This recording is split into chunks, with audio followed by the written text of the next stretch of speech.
Hey and good morning. I am Dr. Saida Desilets. This morning's conversation is so exciting. It's about relationship. It's about, do we really need the better half to complete ourselves? And I also want to talk about something that I hear a lot, especially from women, is just this need to modulate, to play small, to not bring all your greatness and hugeness out in order to keep a relationship. So that's what we're going to talk about this morning. And obviously, any questions that you have about this, post them here. Let me know how you're feeling.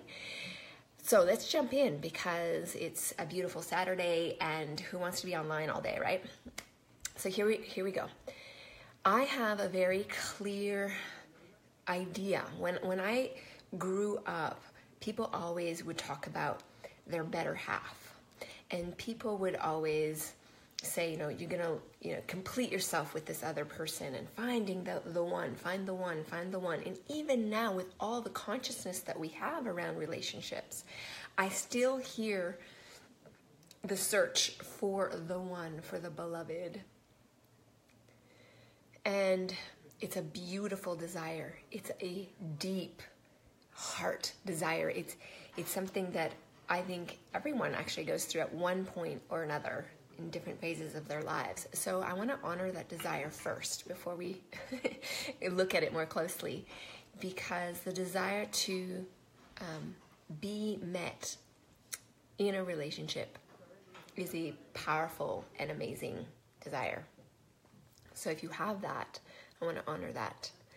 I'm going to talk about that desire continuing into relationships. So right now, let's talk about pre-relationship, before you are in one, and the belief that we need one to feel complete. Because I have so many women who are just so powerful. They're doing so many things in the world, and they just feel like they can't get met, that the bigger and brighter they get, the less somehow attractive they are to the masculine. And I also want to talk about this, if there are men watching, that it's true for you as well, in the sense of if you are really wanting a partner to complete yourself. That's what I mean. That's the discussion. In my experience, when I started to journey through really examining my sexuality and exploring it really deeply, I decided to become celibate. And in that time, a lot was revealed of the games that we play together, the manipulations that we do to one another, and then something else emerged, something surprising, something I couldn't even, I would have never imagined would have come through.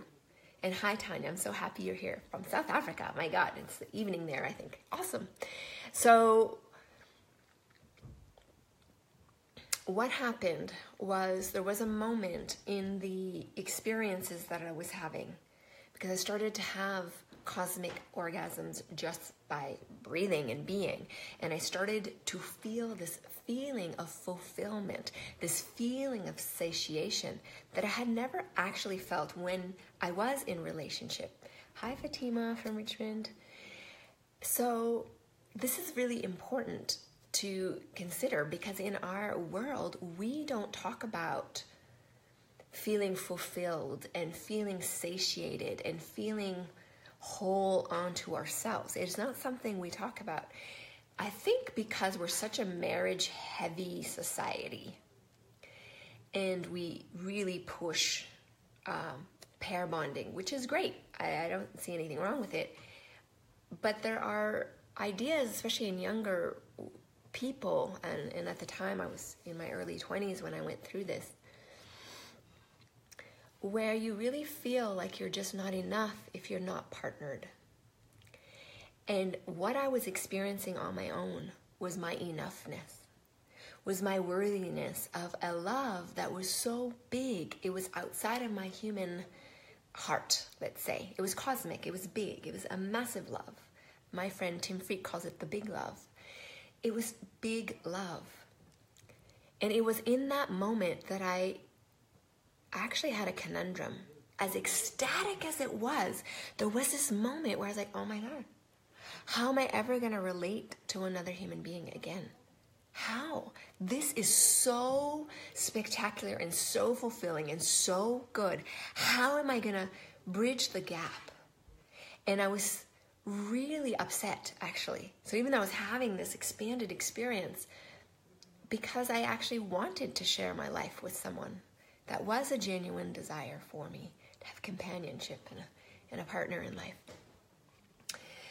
So as I leaned deeper into this inquiry, what I came to realize is the real role of what I call now gourmet relationship is not to seek fulfillment from another, is not to be filled and lit up by another, although that can happen, but that's not the intention. The intention, if there was one, was of celebration. And what that did, that one little insight, shifted me from the beggar's mind, where I felt I was half of something and I needed the other half to complete me. And I looked at that and it was still a beggar's bowl, because somehow I didn't believe that I was complete unto myself. Is that true for you? Have you ever had this feeling that you're not fully complete, that you need something else to complete you? It's a painful place to sit because it makes us very reliant on external factors. Is there a partner currently in our life? Are there options of partners in our lives? Are we available to receive that completeness? When I realized that gourmet meant that I filled my own plate, that my plate was overflowing with abundance, with all the things that I loved, and I could offer that to someone without the need to bargain any facet of myself, it became a game changer. And not to say that I didn't continue to make a lot of relationship mistakes, but there was an orientation shift where it was clear that I wasn't entering relationships to have those things fulfilled, the things that I had here already on my plate. And that I wasn't willing to bargain any facet of myself in exchange for love. Have you done that? Have you given up a part of yourself, or not held something back, or not said a truth, or been the nice girl or the nice man in order to keep the peace, in order to keep the relationship, in order to basically relate? I mean, that's what we do. We bargain for love. And a lot of times we bargain with our sexuality for love. Here, I'll give you this in exchange for a relationship. And when we go into relationships with that as our orientation, inevitably, my tongue's not working this morning, inevitably, it fails. Inevitably, it fails. Hi, Lisa, from the Santa Cruz Mountains. Awesome. So the question here for me with you today is, what is your intention? Like, what is the gourmet plate that you are bringing to the world, to another? What is your offering? Not so much the question of what you can get. How many here have a list of all the things they want in a relationship? You've sat down and you've thought about it and you've made your list. I did that. And you know how well it worked out for me? I got everything I wanted. Got the dream guy. He had the dream everything, like everything. And we actually got married, and it was amazing, and it lasted 1 month. 1 month. Can you believe that? 1 month. So getting everything crossed off the list doesn't necessitate fulfillment, doesn't necessitate deep relationship. So that's what I want to point out today. I did a list at 18 years old, Tanya. Yeah, we make lists. And even if we don't write them down, we have some kind of list in our mind about relating. So what I want you to do, the list isn't a bad thing, but what I want you to do is look at the list, and I want you to notice how many of those things can you fulfill for yourself? How many of those things can you create a gourmet plate around and bring an offer to another so that when you engage in relating, you are not the beggar going, you need to do this for me and you have to do this here and then you need to do this here. Or the other person is also a beggar going, yeah, please, do this for me. It's very important if we want lasting, evolutionary, romantic, really erotically satisfying relationships. Beggars cannot have those things. And there are moments in relationship where maybe you started off as gourmet that you can go into beggar. But the great thing, why I'm bringing this up, why I firmly believe that we are already whole, so we do not need another for the wholeness. But what's lovely is in our wholeness, we can meet another whole person, and that's two whole beings playing together, which is way more interesting than a half being and a half being, and now you're together and you're completely codependent, enmeshed, and just confused about the whole idea of relating. I'm interested in gourmet relationships. So if you're here interested purely just any relationship will do, I'm tired of being on my own, this is not your conversation. But if you are interested in deep, fulfilling, fun, and evolutionary, which means it won't always be easy. You will evolve, you will grow, you will be challenged, you will be seen. If you want that kind of relationship, then the orientation of the gourmet plate is essential. So the lists aren't bad things, because I actually believe that we need to know our non-negotiables in relating and take a stand for them. But here's the deal. The person that I'm with now, it's been almost 10 years, it's completely evolutionary. He still is the most delicious, yummy partner ever. And I'm loving the way we're blossoming and we're growing together. That relationship came after 2 unsuccessful other marriages. The first 2 were really based on bargaining. There was things I was bargaining. This one, I entered it really clearly. I had been intentionally cultivating my gourmet plate prior to this relationship. And if I go into beggar at any point in this relationship, I quickly remind myself to come back and take care of this primary relationship. This is it. You will never leave you. And it's so amazing. And you actually have the capacity to, believe it or not, have the most epic cosmic orgasms in your life.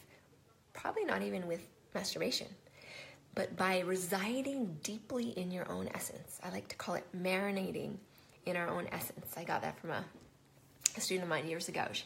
She mentioned that and I loved it. This marinating in our own essence. So crucial. So there's a question here that I want to see. There's a question. Let me check real quick before I move on. 1 month, what a blessing it was. What did you learn? Did you have any aspirations for it to last longer? Yes. Okay. So Nicole is asking back to my 1 month marriage. Woo! So successful. We annulled it. So here's what happened. I was fully invested. I said the word forever. This was going to be my man forever.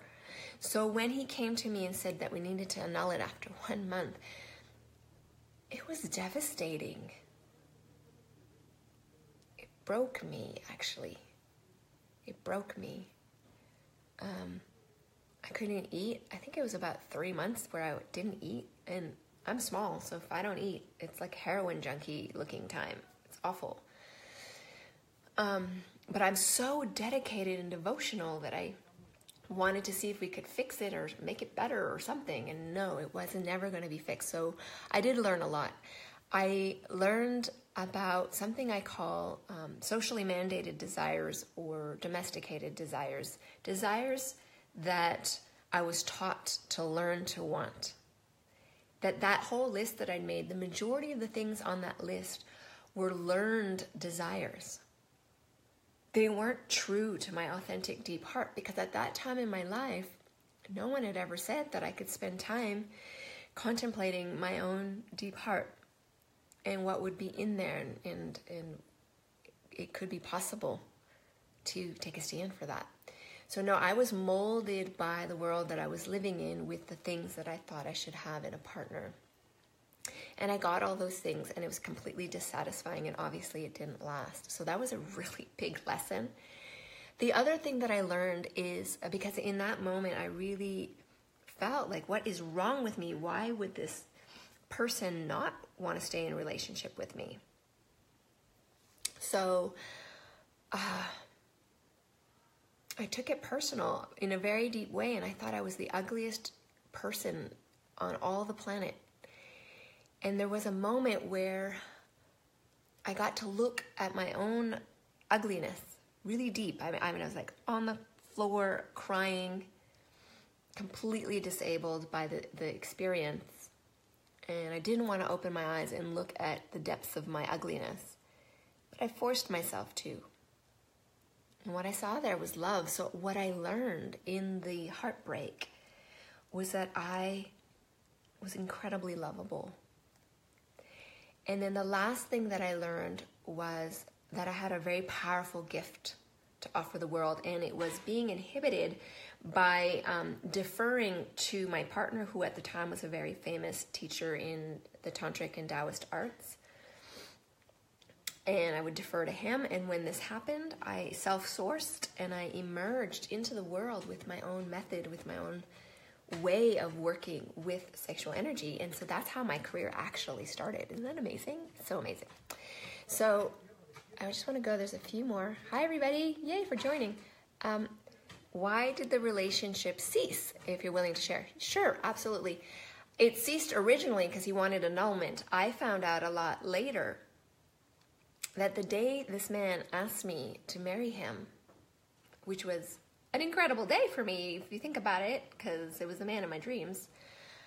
That same day, he had asked another woman to marry him, a woman that he'd been dating for 8 years, who he had told me he was no longer with or engaged with.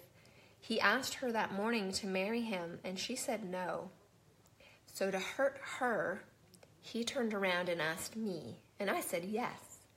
And then he kept pushing that we get married immediately. So we got married, I think, 3 weeks after he asked.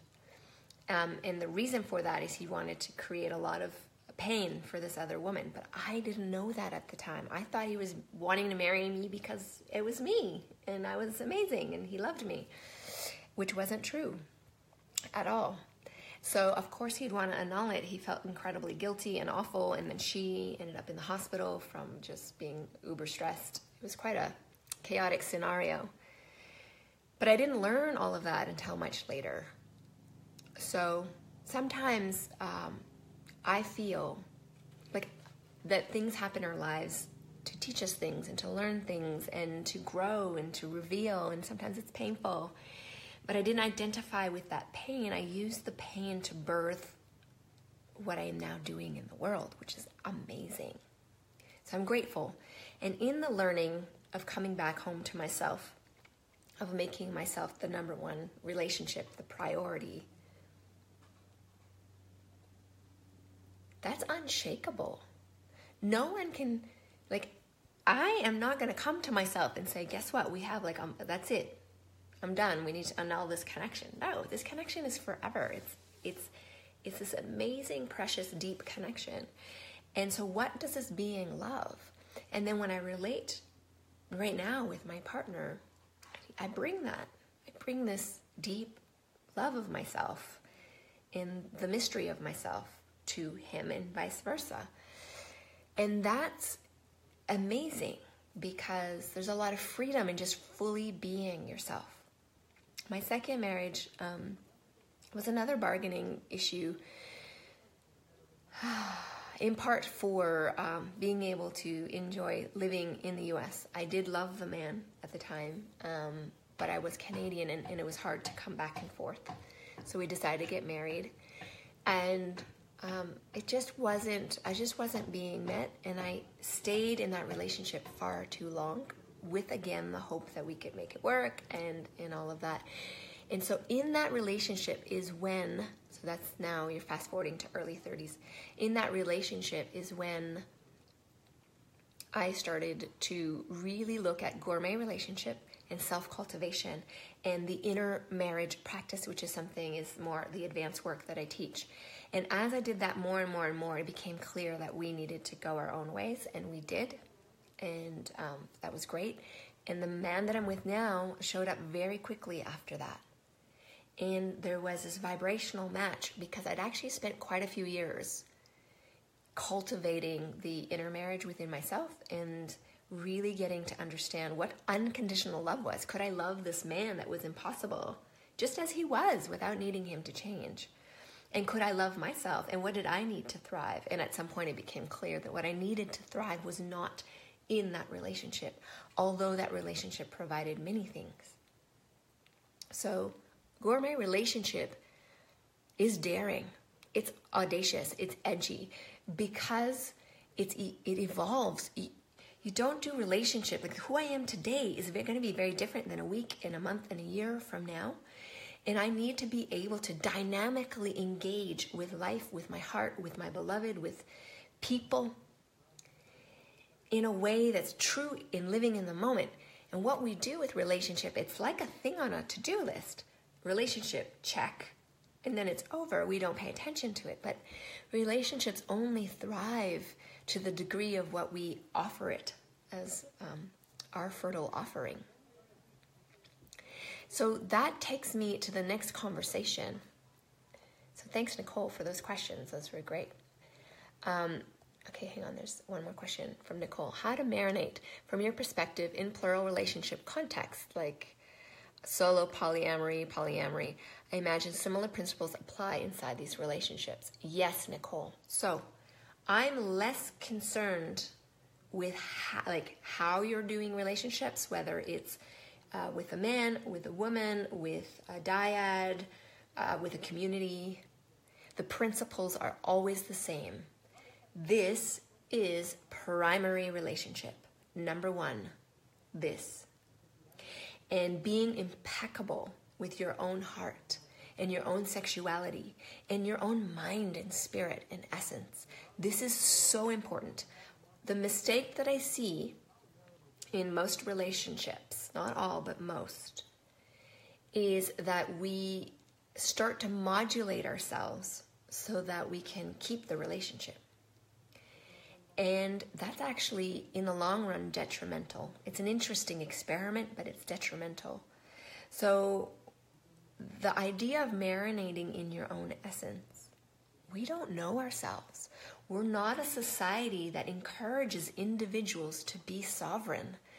We're not a society, especially around sexuality. Sexual sovereignty is not an idea that parents give to their children.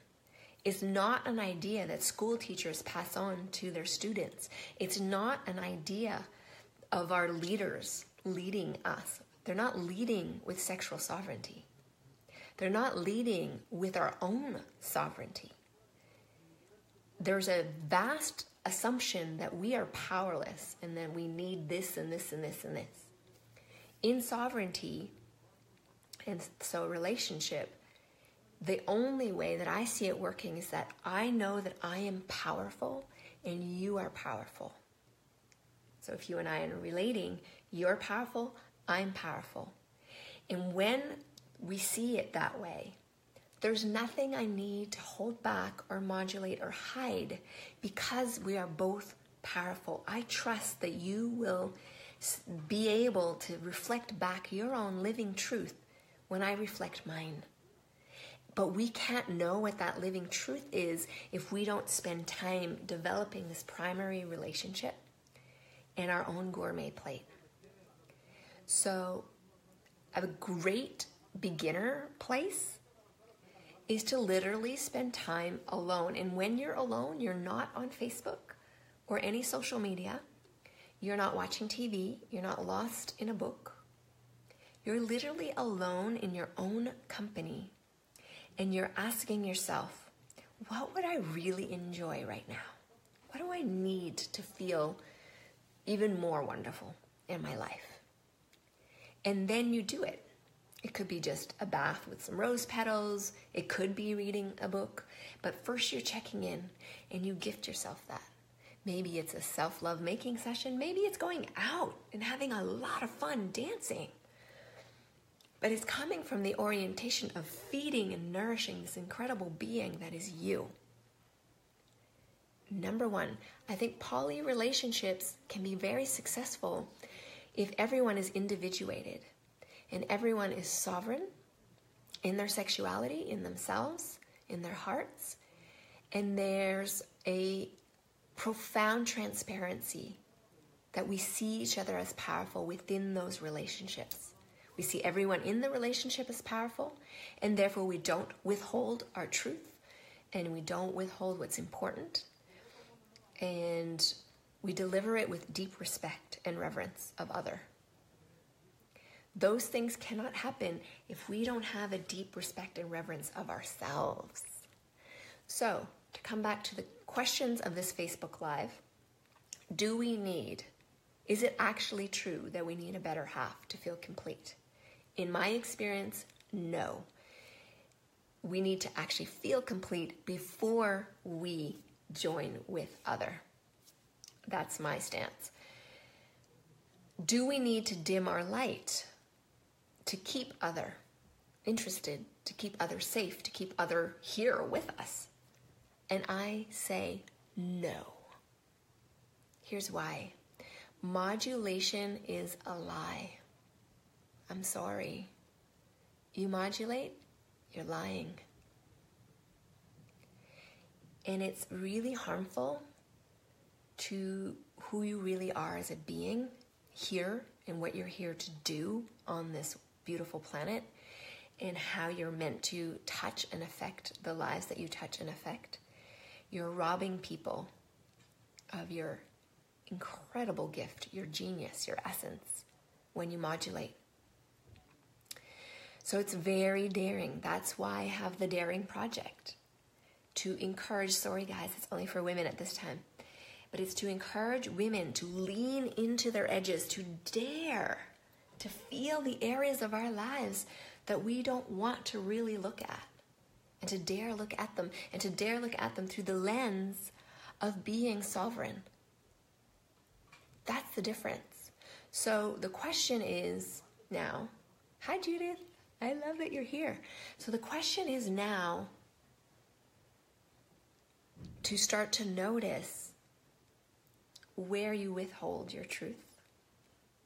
To start to notice where you play it small. And then hold that for a moment, because it's very vulnerable. We're in a culture that wants us to play small, that needs us to be modulated because it's easier to control a mass that just goes along with what is. But when you're sovereign, you stand your ground a lot, and it can be uncomfortable, and it can lead to very difficult conversations. But here's the thing, difficult conversations between two powerful beings or more than two, so it could be three or more, those conversations, if we regard all of one another as powerful and ourselves as powerful, we're allowed to have completely different needs and completely different views, and no one has to subjugate themselves to one another. And we get to lean in and learn and get curious. So curiosity, I have to say, has been one of the key ingredients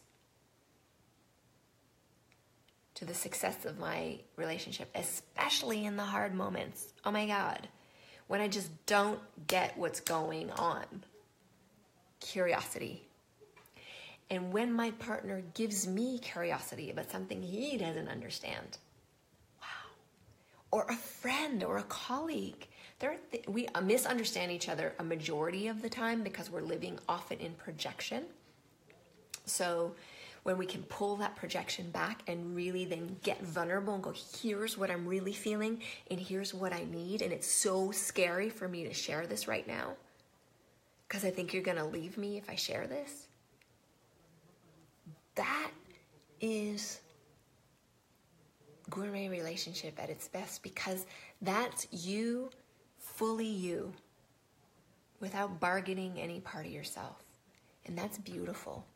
And I would rather that we be in deep primary relationship with self that has so much impeccability and fulfillment and beauty and expressed in the world than being in relationship purely for the sake of being in one and being completely shut down and modulated. If your partner has issues with your power, that is something you need to both look at. It's not about you when your partner has that issue. It's about themselves. When we start to express more joy in a person in our lives doesn't have that, it's painful for them. It hurts, so they want you to stop being joyful so they don't have to face their own pain. But are we two whole sovereign beings related, or are we little beggar halves looking for the other person to completely modulate themselves and fulfill everything for themselves at the price of their own fulfillment and their own truth? That's the question. So, what do you think? What do you think? It's edgy and it's scary. It's intensely enlivening. And a sovereign person, here's the difference. A sovereign person isn't victim to circumstance. And very recently I was coaching someone who felt very strongly that yes, I have this desire in my heart, but it's just not possible. It doesn't exist.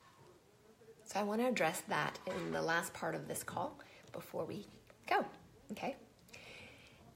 If your deep heart knows deeply what it looks and feels like for you to be met, choose that. When you choose that, you will be guided one step at a time. It was just what's obvious, towards that. Maybe it doesn't exist. Maybe no one has ever experienced it before. But does that invalidate your desire? No. Your heart knows deeply what she yearns for. It's your job to put the power there, to say yes to that. And go, yeah, I get all the reasons why it's not possible. But it exists here. And therefore it's viable and worthy. And I am worthy of it. That's the daring life. That's the sovereign life. Someone who's willing to stop all the influencing of media and people and things and marinate in their own space, in their own deep heart. Connect with those choices, those truths, and live life from that space. I'm not interested personally in being a zombie, and I kind of feel like the people on this call are very much not zombies. You're not the living dead. You want to be as intensely alive as you can. So here's what I want you to consider. I want you to consider, what are the ways that you can fill your own gourmet plate? What does that look like? Where do you modulate in your life? Why? And then can you allow yourself to really just be fully who you are? Take that risk. And the third, spending time marinating in your own essence so that you know your heart. You can take a stand for your heart. And despite all the inertia of your wounds and your conditioning and how it is out in the world, you take a stand for what you know to be true in your heart. And that takes daring. So that's my invitation to you, is to play with those ideas. If you're not yet in the daring project, I would love you to come in there. It's a vibrant, global community of amazing women, and we're daring all the time. I teach live every week. So I'm live once a week. There's an interactive Q&A once a month where you get to jump on and actually interact with me and get coaching and ask questions and contribute. It's amazing. I interview someone new every month on how I dare. It's called the How I Dare series. So I want to know how do you dare? And find out all these unique ways of how people are daring in their lives. And so much more. There's so much more going on. The conversations, the community, being seen. So if you have the desire to really lean in, to dare more, to be more audacious, and to be in a fecund, a fertile community that is at the core of that heart, then definitely check out thedaringproject.com. And it's free to check it out. So you can dance around in there for a few weeks for free. Okay? So right below, if you're watching this, especially as a replay, I really would love to hear from you about relating, about relationships, maybe where it's difficult for you, so we can continue this conversation. Because Facebook Lives are kind of a one-way conversation, minus a few comments that come on the chat. So thank you so much for your time. Please take a stand for your deep heart. Take a stand that you are totally worthy of being met, that your full self is needed in this world, and that your heart and what you deeply desire in your heart is completely viable and beautiful. All right, everybody, have an incredible, incredible weekend.